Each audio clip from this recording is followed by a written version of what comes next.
বলা আছে যে আই প্লাস জে এবং আই মাইনাস কে এই ভেক্টর দুটির মধ্যবর্তী কোণ আমাদের নির্ণয় করতে হবে। তার জন্য আমরা কি করলাম, এ ইকুয়াল টু ধরে নিলাম আই প্লাস জে এবং বি ইকুয়াল টু ধরে নিলাম আই মাইনাস কে। তাহলে দেখো মধ্যবর্তী কোণ মানে কি, আমরা যদি এ আর বি যদি ভেক্টর হয় এবং তাদের যদি আমরা ডট গুণফল নির্ণয় করি তাহলে কি হচ্ছে, তাদের যে আসল ম্যাগনিটিউড ইন্টু কস থিটা। তাহলে এখানে আমাদের কি বের করতে হবে, এখানে আমাদের এ ডট বি এর এই মানটা বের করতে হবে, আর একটা কি বের করতে হবে, তাদের যে অ্যাবসোলিউট যেটা ম্যাগনিটিউড সেটা আমাদের বের করতে হবে। তাহলে এখানে আমরা যদি এটাকে যদি দুবার গুণ করি, অর্থাৎ এ ডট এ যদি আমরা করি তাহলে কত দাঁড়াচ্ছে এখানে, তাহলে এখানে আই প্লাস জে তাহলে কত দাঁড়াচ্ছে, আই ইন্টু ওয়ান, মানে এখানে ওয়ান আছে এখানে ওয়ান আছে, তাহলে one into one plus one into one, তাহলে কত হচ্ছে ওয়ান প্লাস ওয়ান মানে হচ্ছে টু। তাহলে আমরা এ ডট এ মানে আমরা কি জানি, এ স্কোয়ার বলে জানি, তাহলে a equal to root over two. তাহলে একই রকমভাবে আমরা বলতে পারি বি ডট বি মানে কত আসছে, বি ডট বি মানে হচ্ছে I minus K into I minus K equal to এটার সঙ্গে এটা ক্রস, তাহলে one into one plus minus one into minus one, তাহলে এখানে কত হচ্ছে ওয়ান প্লাস ওয়ান দাঁড়াচ্ছে, তাহলে হচ্ছে টু।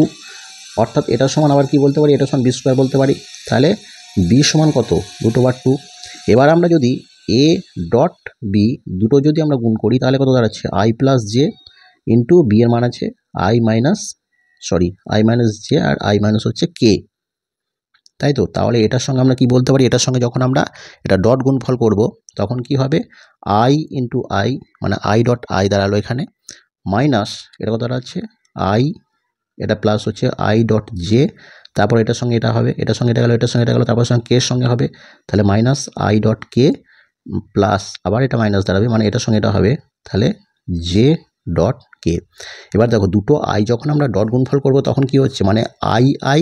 কস তাদের মধ্যে মানটা মানে থিটা মানটা কত হচ্ছে, থিটার মানটা জিরো হবে, তাহলে আই ডট আই মানে কত হচ্ছে, এখানে কস থিটার মান ওয়ান দাঁড়িয়ে যাবে, তাহলে এটার মান হচ্ছে ওয়ান। আই ডট যখন জে হবে তখন কস 90 ডিগ্রি মানে এটা হচ্ছে জিরো,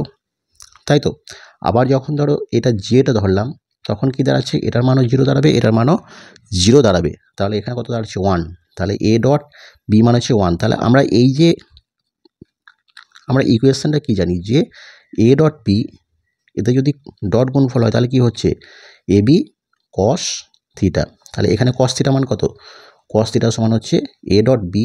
বাই তাদের অ্যাবসোলিউট ম্যাগনিটিউড। তাহলে এ ডট বি এর মান দাঁড়ালো ওয়ান, আর এর মানটা কত দাঁড়িয়েছে, এর মান দাঁড়িয়েছে রুট ওভার টু, আর বি এর মান কত দাঁড়িয়েছে রুট ওভার টু, তাহলে রুট ওভার টু মানে হচ্ছে ওয়ান বাই টু, তাহলে ওয়ান বাই টু মানে কত কস 60 ডিগ্রি, তাই তো। তাহলে থিটা সমান কত, থিটা সমান হচ্ছে 60 ডিগ্রি।